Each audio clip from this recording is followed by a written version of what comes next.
Elite Facts presents 10 more incredible warriors from history. 10. Though probably only 3 people watching this would be able to see the word and pronounce it as Tuicol without injuring themselves, his feats in battle only require you to understand the concept of unbridled fury.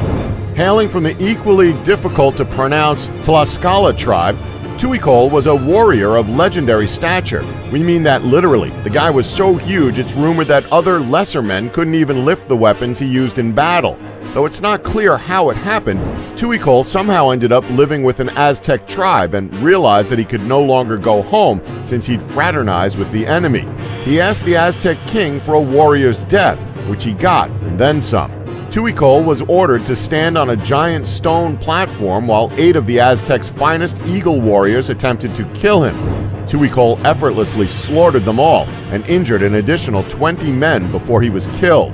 His heart was immediately cut from his body where, according to the legend that we just made up, it exploded like a grenade. 9. Melanchomus of Caria was an ancient boxer hailing from the area now commonly known as Turkey. Though it's not known if he ever held a sword, what we do know is that he was never once touched by an opponent, an impressive feat for a guy whose job was literally being punched in the face. Melanchomus, using a technique commonly known as being a cocky douche, was the king of slipping punches. His entire tactic revolved around deftly avoiding the blows of his competitors while maintaining an iron defense. In his entire undefeated career as a champion Olympic boxer, Melanchomus never threw a punch, seemingly because he didn't need to, since no one could touch him anyway. 8. Mayamoto Mushashi is, without a doubt, the finest swordsman to ever have lived, ever. What Melanchomus did with his fists, Musashi did with swords. Throughout his life, he was never once defeated in combat. It got to the point where Mayamoto was so good at giving people katana enemas that he just up and stopped using swords altogether, though he didn't stop sword fighting. For the rest of his life, Musashi accepted and roundly defeated all challenges using a simple wooden sword. Basically, he was like Ryu from Ninja Gaiden when controlled by someone really awesome. Musashi split open more heads than 1,000 B-movie gore-fests, and he did it all while being a traveling warrior poet.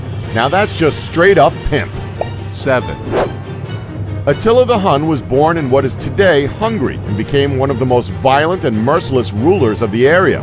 He was notorious for his fierce gaze, and according to historian Edward Gibbon, he frequently rolled his eyes as if in pleasure over the terror he inspired.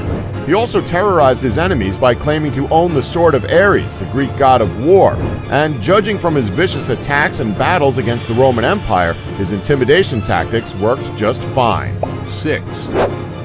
William Marshall, aka the Earl of Pembroke, is remembered by history as one of the greatest knights to have ever lived.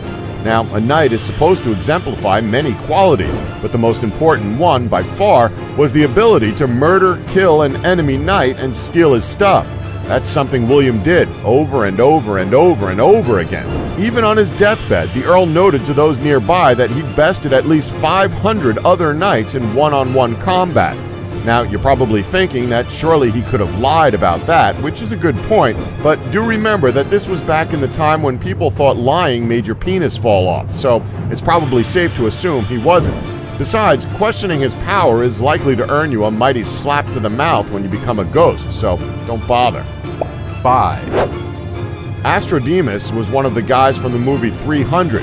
In the film, he was renamed Dilios, and was the guy who lost his eye and went back to heroically rally the rest of the Spartan army. In reality, he was shunned for refusing to die in battle like a man when he lost his eye due to a crippling infection. So the film got it half right. However, being disgraced lit a fire in Astrodemus' belly that could only be quenched with the lung and brain matter of his enemies.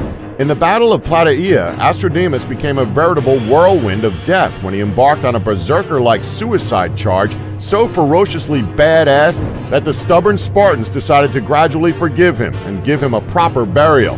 Not bad for a guy with one eye and nothing to lose. 4. Galvarino, in a nutshell, was the Chilean version of Wolverine. If Wolverine was fueled by nothing but an intense hatred for everyone who didn't have a gut full of knife wounds, and who strapped swords to the stumps where his hands used to be. Oh yeah, Galvarino totally did that. Maybe. You see, when he was captured by Spaniards, they ordered his hands cut off so that he would be an example to his people. After Galvarino endured the torture without a word, he was sent back to his people. This is where history gets a little fuzzy. It's rumored that he then strapped knives to the stumps and started knife-punching fools in the throat like there was no tomorrow. However, despite this being approximately the most awesome thing in the history of humankind, the fact is that it's incredibly hard to find any official document related to his story. Still though, this was a guy who manned through having both of his hands chopped off, and when asked what he wanted to do about it, answered, "Tear them apart with my teeth." Knife hands or not, that's still one of the greatest lines ever uttered. 3, Vercingetorix. Revered in France as its first national hero, Vercingetorix managed to unite several sovereign Celtic tribes to do battle against the aggressive Romans. He battled valiantly and ferociously to keep the Roman army from overrunning Gaul, as France was then called. His troops were eventually defeated at Alesia, and Vercingetorix was forced to surrender after battling the powerful Roman army with all he had. 2, Don't let the story of Tuicol convince you that Aztecs were anyone to be sniffed at. If anyone can sum up the indomitable Aztec spirit, it's Cuauotomo, their last emperor.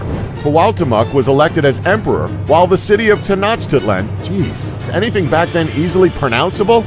Listen, I'm doing my best here, so you know-it-alls can cut me a break in the comments, please. Anyway, the city was being ransacked by Hernan Cortez. Just being in the city when that was happening took huge balls. Upon assuming control of his people, Cuauotomo promptly decided to make Cortez's life as difficult as possible by turning his city into an Aztec Stalingrad. Even after his city was racked by starvation, he tried to flee to the countryside to get more soldiers. Even after being captured and tortured, he refused to tell Cortez or his men anything. Because when you're the last representative of a great race of warrior people, you can't flinch or cry on principle. 1, Vlad the Impaler. So it was a close call between Vlad the Impaler and Sun Tzu, but we have to choose Vlad the Impaler on this one. Although Sun Tzu perfected the art of war, Vlad was without a doubt one of the sickest warriors to ever grace the battlefield. Very few people in history have cast more terror into the human heart than Vlad the Impaler, or as he's better known, Dracula. The man who became a legend and is regarded as the Lord of Darkness was a real person, and for that matter, a hell of a warrior. He was born in 1431 in Transylvania, the central region of modern-day Romania, and ruled for many years. Vlad's victories over the invading Ottoman Empire were viewed and celebrated throughout not only Romania, but the rest of Europe, and it is recorded that even Pope Pius II was impressed by his skill and fighting spirit. As for the reason he is remembered as the Impaler, well, he showed no mercy to his enemies, whom he impaled, and according to legend, he drank their blood too. That's badass. Don't forget to like us and subscribe for more elite facts.